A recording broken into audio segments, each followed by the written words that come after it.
If you're enjoying this story, please hit that like button and subscribe to our channel for more tales from the Old West. Your support means everything to us as we bring these forgotten stories to life. The sun hung low over the dusty streets of Salvation Creek, casting long shadows between the weathered buildings that lined the main thoroughfare. The town had earned its name from the small church that sat at its heart, though these days the white paint peeled from its walls like old skin, and the bell tower stood silent against the amber sky. It was 1882, and the railroad had passed the town by, leaving it to slowly wither like a flower in the desert heat. Martha Caldwell stood at the edge of town, her worn leather satchel clutched tightly in her calloused hands.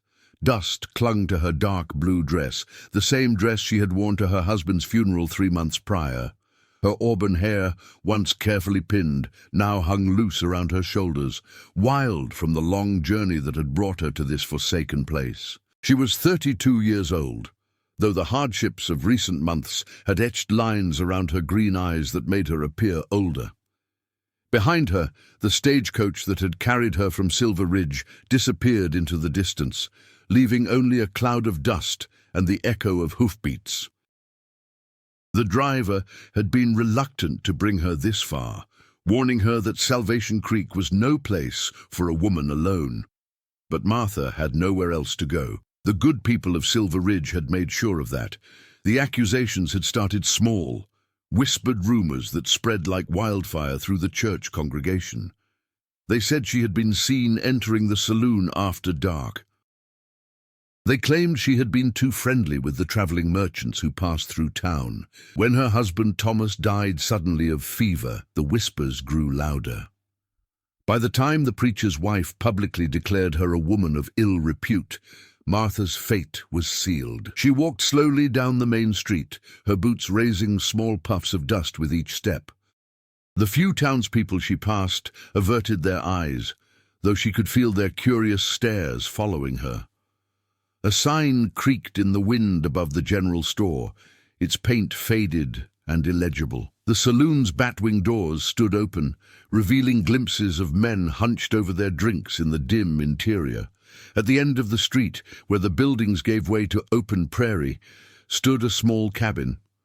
Smoke rose from its chimney, and a garden of struggling vegetables fought against the harsh soil beside it. This was where she had been told to go, to find the man who might offer her shelter when no one else would. Father Samuel Morrison sat on the porch of his cabin, whittling a piece of pine wood with a knife whose blade had been sharpened so many times it was barely wider than his thumb. He was a tall man, though he carried himself with the stooped shoulders of someone who had borne too many burdens. His dark hair was streaked with premature grey, and his brown eyes held the distant look of someone who had seen too much of the world's cruelty. Once he had been the preacher of Salvation Creek's church. For 5 years he had delivered sermons to a congregation that hung on his every word, believing that his faith could move mountains. He had baptized their children in the creek that ran behind the church, had married their young couples, had buried their dead with words of comfort and hope. But faith, Samuel had learned, was a fragile thing. It could be shattered by a single moment of horror, crushed beneath the weight of unanswered prayers. The Apache raid had come without warning on a Sunday morning 2 years ago. While Samuel stood in his pulpit, speaking of God's love and protection, warriors swept down from the hills like a plague of locusts.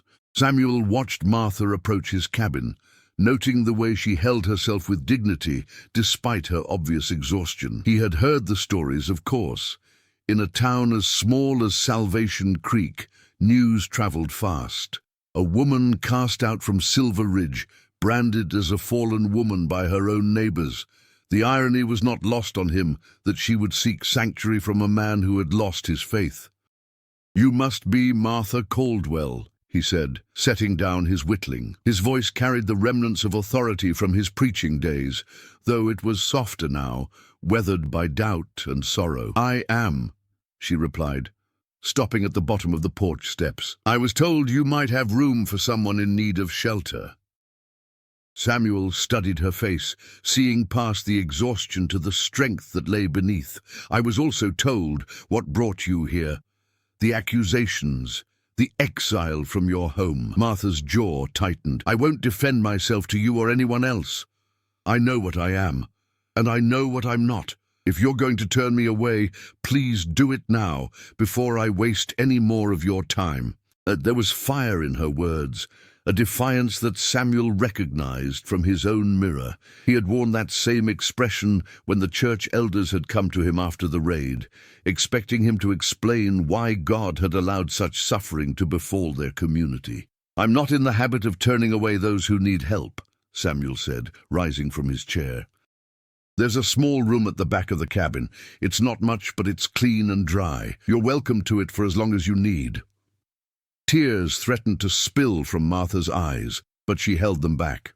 "I can work for my keep. I know how to cook, clean, tend a garden. I won't be a burden to you." Samuel nodded toward the struggling vegetables beside his cabin. "As you can see, I could use help with the garden, and it's been a long time since I've had a decent meal. We can work out the details later. For now, you look like you could use some rest." He led her inside the cabin, which was sparse but clean.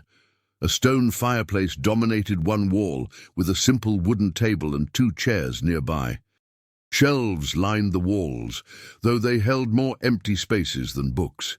The small back room contained a narrow bed, a washstand, and a single window that looked out toward the distant mountains.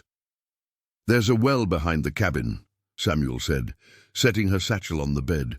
"Water's good, though it runs a bit slow this time of year. There's soap and clean linens in the chest there."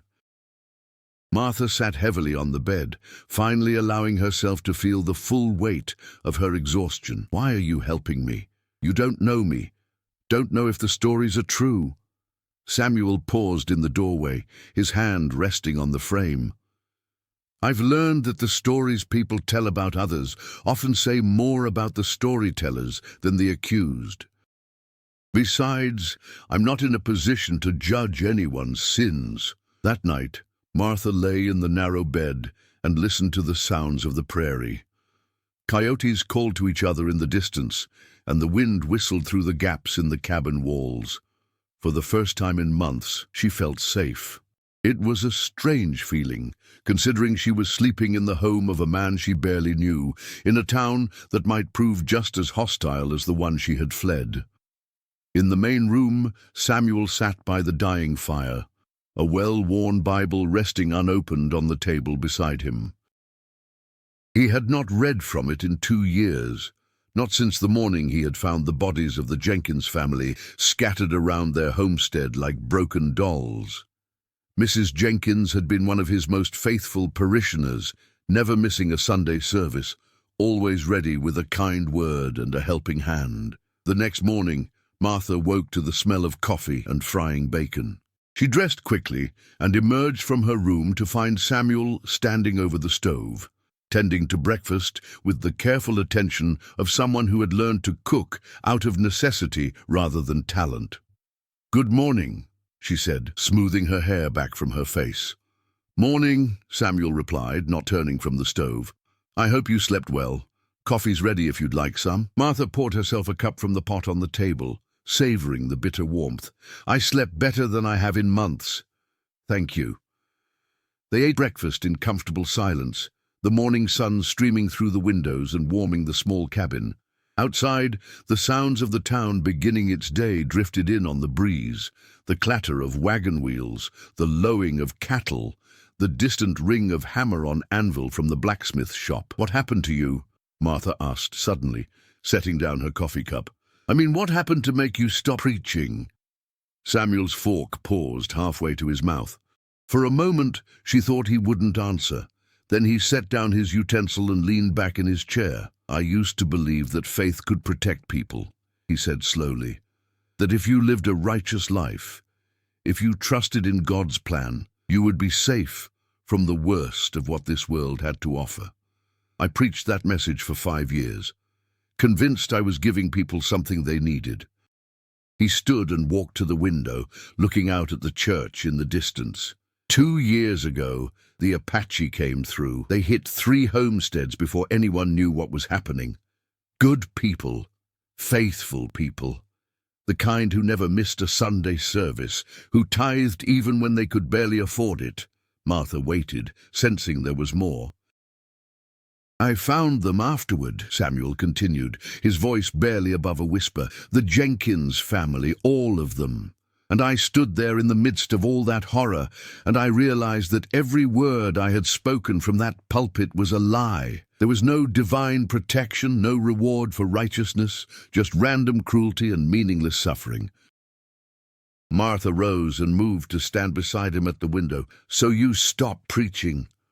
"I stopped believing," Samuel corrected. "The town got themselves a new preacher within a month. Someone who could still speak of God's love with a straight face. Someone who hadn't seen what I had seen." Martha studied his profile, noting the pain etched in the lines around his eyes. "And yet you still help people. You took me in without question." Samuel turned to look at her. "Maybe helping people is the only faith I have left." The days that followed fell into a comfortable rhythm. Martha proved to be an excellent cook, transforming Samuel's simple provisions into meals that actually had flavor. She attacked the struggling garden with determination, coaxing life from the stubborn soil through sheer force of will. Samuel found himself looking forward to their shared meals, to the conversation that came easier with each passing day. Martha had a sharp wit and a gift for storytelling that made even the most mundane events seem interesting. She told him about her life in Silver Ridge, about the husband who had loved her despite his weakness for drink, about the dreams they had shared of starting a family.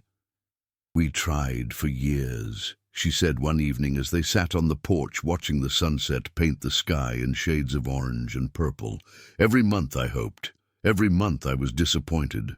Thomas said it didn't matter that we had each other, but I could see it in his eyes sometimes, the longing for children of his own." Samuel whittled quietly, letting her talk. He had learned that sometimes people needed to speak their pain aloud, to give voice to the grief that ate at them from within. "When he died," Martha continued, "I thought the worst part would be the loneliness. But it wasn't. It was the way people looked at me, like I was somehow responsible for his death, like a woman without a husband was automatically a woman without virtue. People fear what they don't understand," Samuel said, blowing wood shavings from his carving. "A woman alone challenges their idea of how the world should work." Martha laughed, but there was no humor in it. "Is that what I am? A challenge to the natural order?" "You're a woman who refuses to disappear," Samuel said, looking at her directly. "That's more threatening to some people than any Apache war party." As the weeks passed, the people of Salvation Creek began to take notice of the changes around Samuel's cabin. The garden flourished under Martha's care, producing vegetables that were the envy of the town. The cabin itself seemed brighter, more welcoming. Even Samuel appeared different, less burdened, more present in the world around him. Not everyone approved of these changes. Minerva Thompson, the banker's wife and self-appointed guardian of the town's moral standards, made it her business to spread whispers about the improper arrangement. A single woman living with a single man, she declared, was a scandal waiting to happen. "It's not natural," she proclaimed to anyone who would listen. "A woman of her reputation living in sin with a man who used to be a preacher.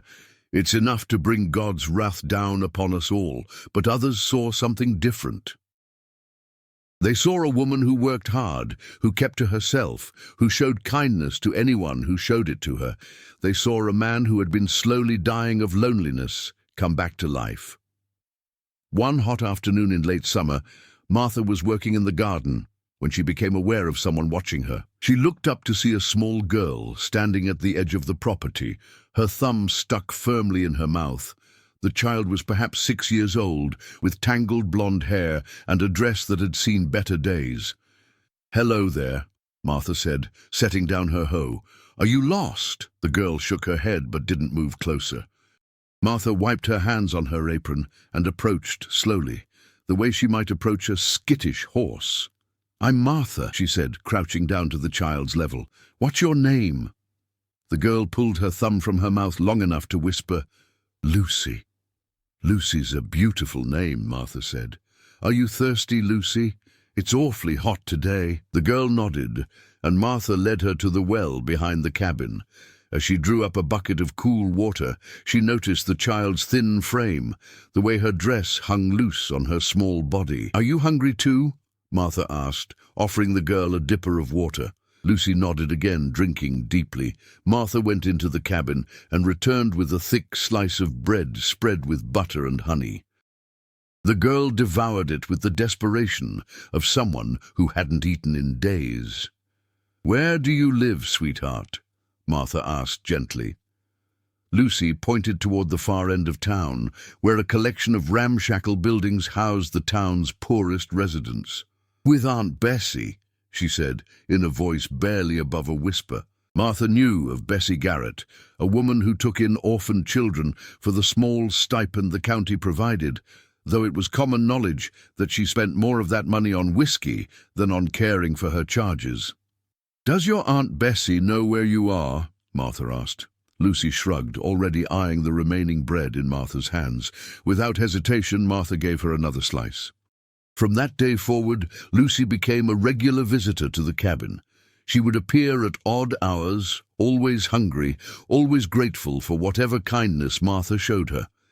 Samuel, who had been wary of children since losing his faith, found himself charmed by the girl's quiet presence. One evening, as they sat on the porch after dinner, Lucy curled up against Martha's side. Samuel found himself thinking about the conversations he used to have with God. They had been one-sided affairs, even in his days of faith, but they had brought him comfort. "Do you think she's safe with that woman?" Samuel asked, nodding toward Lucy, who had fallen asleep in Martha's arms. "I don't know," Martha replied, stroking the child's hair. "But I know she's hungry more often than not, and she always seems afraid of something."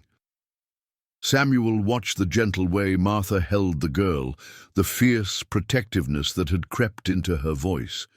He thought about the accusations that had driven her from her home, the whispers about her character and morals. Looking at her now, he saw only goodness. "We could take her in," he said quietly. "Officially, I mean. The county would probably be happy to transfer her care to us." Martha looked at him with surprise. "You would do that?"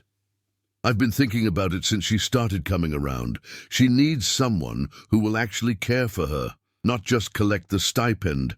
And you," he paused, choosing his words carefully, "you were meant to be a mother." Tears spilled down Martha's cheeks. The people in town would never accept it. An unmarried woman and a fallen preacher taking in a child. They'd find a way to stop us. Samuel was quiet for a long moment. "Then maybe we shouldn't remain unmarried." The words hung in the air between them.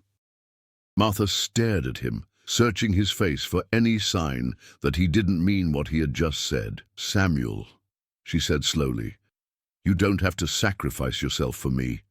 I'm grateful for everything you've done, but I won't trap you in a marriage of convenience." "Is that what you think this is?" Samuel asked, rising from his chair. "A sacrifice?" He knelt beside her chair, his eyes level with hers. "Martha, these past months have been the first time in 2 years that I've felt truly alive. You've brought light into a life that had gone dark. You've made me remember what it feels like to hope."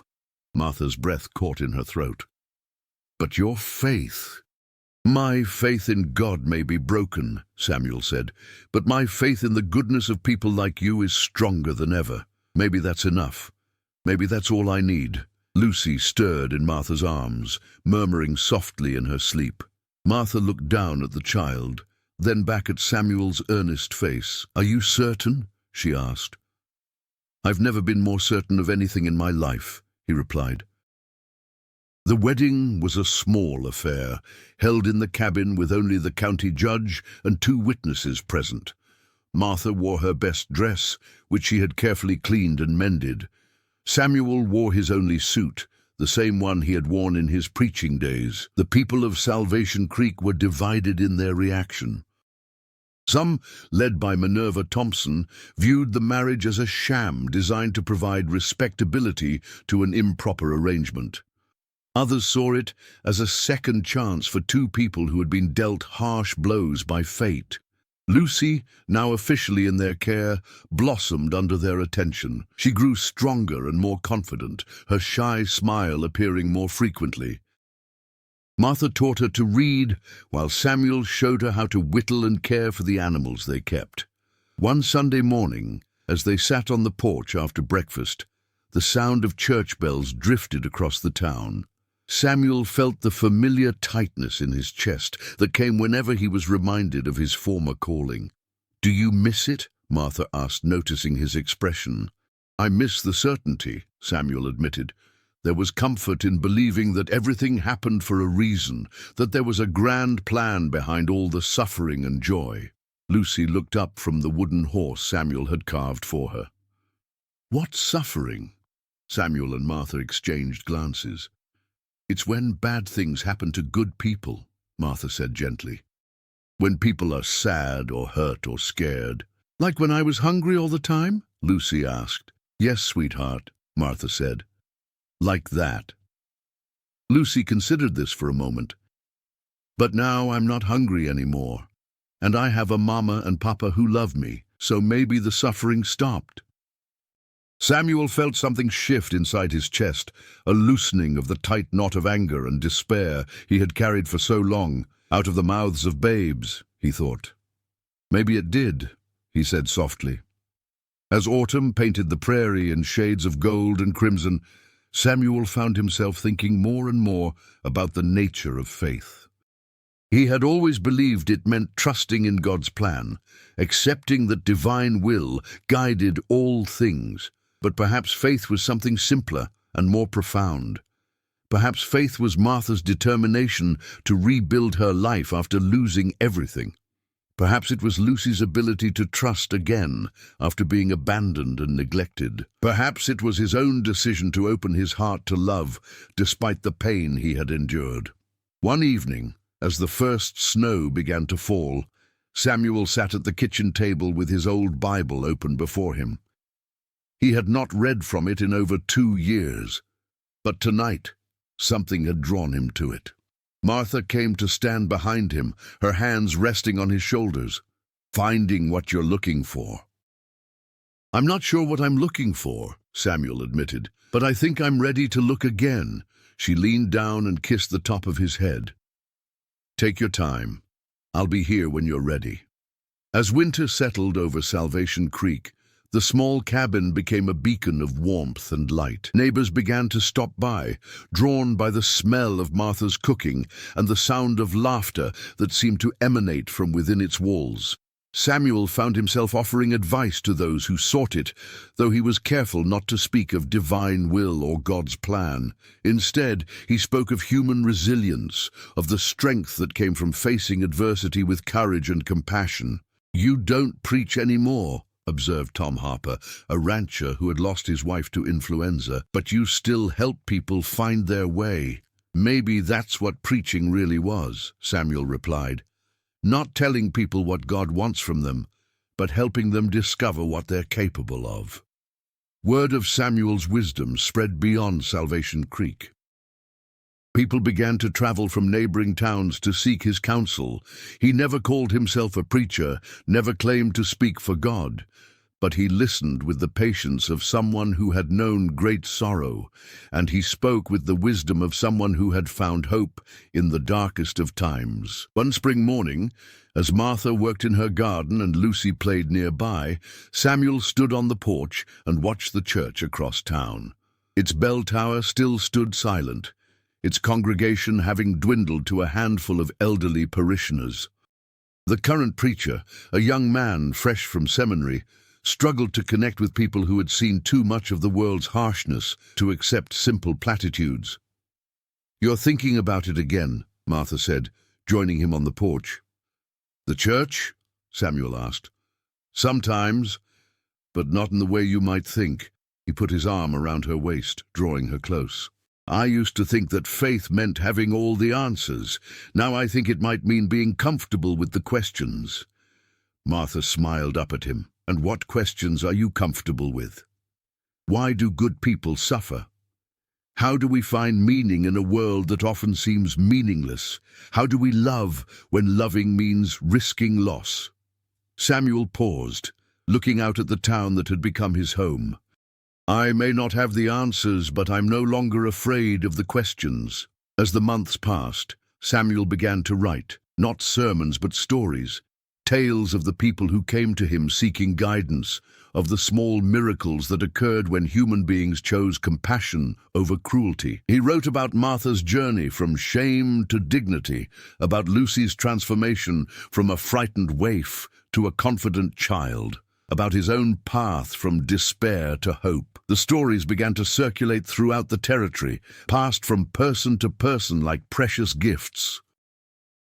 People found in them a different kind of faith, not the rigid certainty of doctrine, but the flexible strength of human resilience.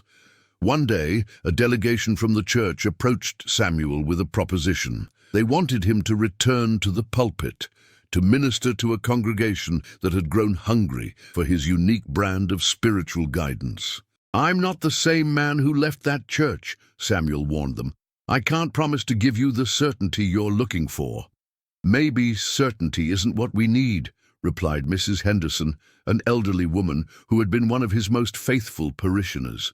"Maybe we need someone who understands that faith isn't about having all the answers, but about continuing to ask the questions." Samuel looked at Martha, who nodded encouragingly. He thought about the path that had brought him to this moment, the loss of faith, the rediscovery of hope, the family he had built from the ruins of his old life. "I'll think about it," he said finally. That night, as they tucked Lucy into bed, Samuel told her a story about a man who had lost his way in the desert. The man wandered for days, believing he was doomed to die alone under the burning sun. But just when he had given up hope, he found an oasis, not the kind with palm trees and clear water, but the kind made of human kindness and love. "What happened to the man?" Lucy asked, her eyes heavy with sleep. "He learned that sometimes losing your way is the only way to find where you really belong," Samuel replied. After Lucy was asleep, Samuel and Martha sat by the fire talking about the future. The town needed guidance, spiritual leadership that acknowledged the complexity of human existence. Samuel felt called to provide it, but in a way that honored the hard-won wisdom of his journey. "I think I'm ready to try again," he said. "Not as the man I was, but as the man I've become." Martha took his hand. "The man you've become is exactly who they need." When Sunday came, Samuel stood in the pulpit of the church he had abandoned 2 years earlier. The congregation was small but attentive, their faces reflecting the same mixture of hope and wariness that he felt in his own heart. "I stand before you today as a man who has lost his faith and found it again," he began. "Not the same faith I had before, but something deeper and more honest. I can't promise you that following God will protect you from suffering. I can't tell you that everything happens for a reason.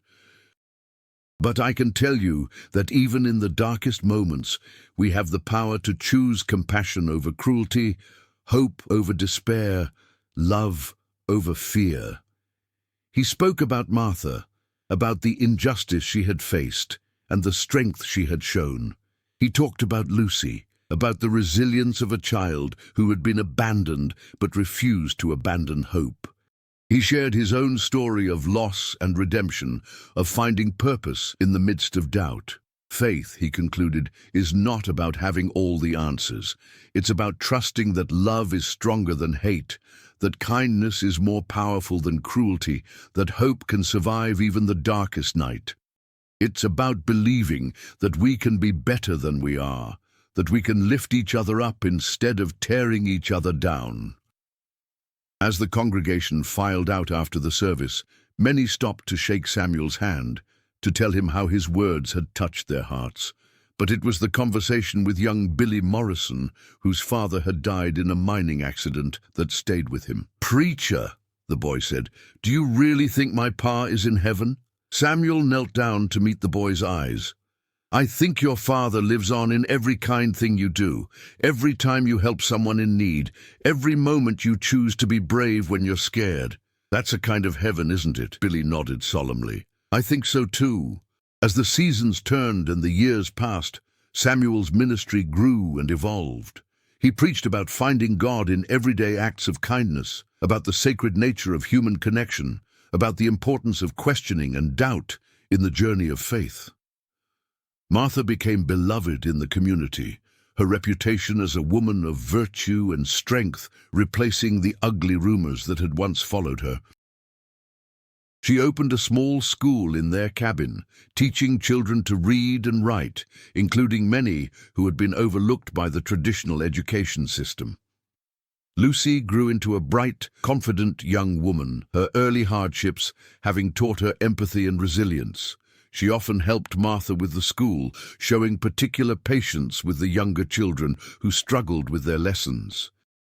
One evening, as they sat on the porch watching the sunset, Martha asked Samuel if he ever regretted the path that had brought them together. "Regret it?" Samuel laughed. "The journey was hard, but it led me to you, to Lucy, to a faith that's stronger because it's been tested. How could I regret that?" Martha leaned against his shoulder.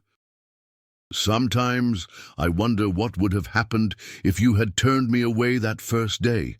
But you didn't wonder very long," Samuel said, "because you knew I wouldn't, just like I knew you were someone worth helping from the moment I saw you." "How did you know?"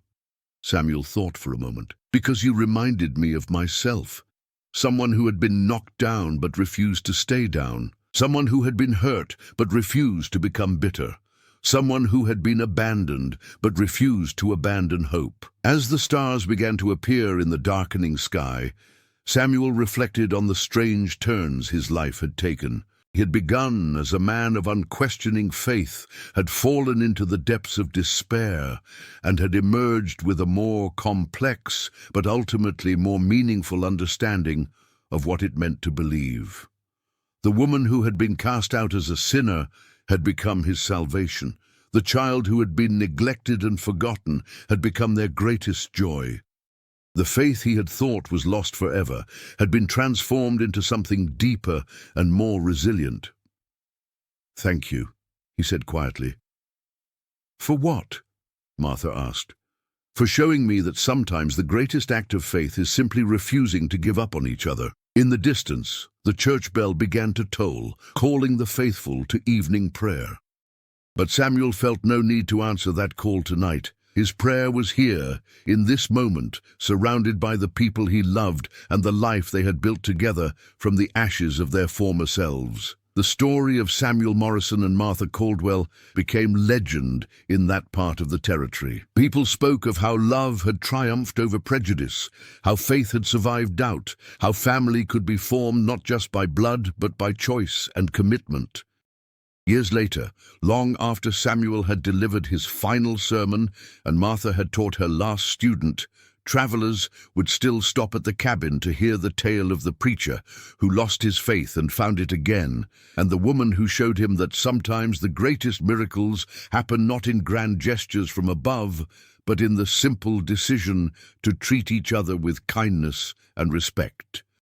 The desert wind still blows across the graves where they lie buried, side by side, beneath the shade of a cottonwood tree they planted together. But their story lives on, a testament to the power of second chances, the strength of human resilience, and the endless possibility of redemption. What do you think about Samuel's transformation from a man of absolute faith to one who found meaning in questions rather than answers? Share your thoughts in the comments below about whether you believe doubt can actually strengthen faith, or if you've ever experienced your own moment of losing something important only to discover something even more valuable.